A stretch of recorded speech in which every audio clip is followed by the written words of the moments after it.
Actualité oblige, revenons sur les législatives partielles. Le président de la commission électorale indépendante, Youssouf Bakayoko, était ce dimanche sur le terrain dans la région de l'Agnébi-Tiassa, précisément dans les villages de Grand Morier, Grand Yapo, dans la sous-préfecture d'Agboville. Objectif, s'assurer que les conditions matérielles, logistiques et sécuritaires sont effectivement réunies pour le bon déroulement de ces législatives. Patricia Oumou-Etia.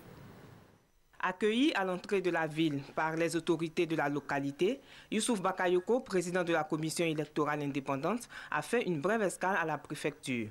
Il n'a pas manqué de féliciter le corps préfectoral pour l'assistance apportée à la CEI.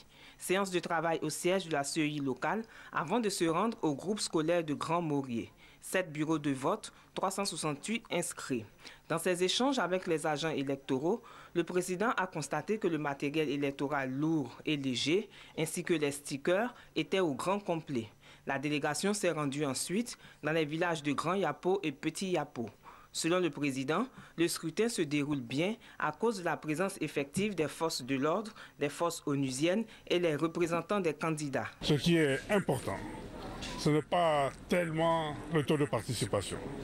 Ce qui est important, c'est le score, puisqu'il s'agit de compléter une assemblée qui est quasiment constituée. Selon le préfet de la région de l'Agnébi-Tiassa, Bako Anatole Priva, au total 108 gendarmes, 250 militaires et plusieurs policiers ont été déployés pour veiller au bon déroulement du scrutin des législatives partielles.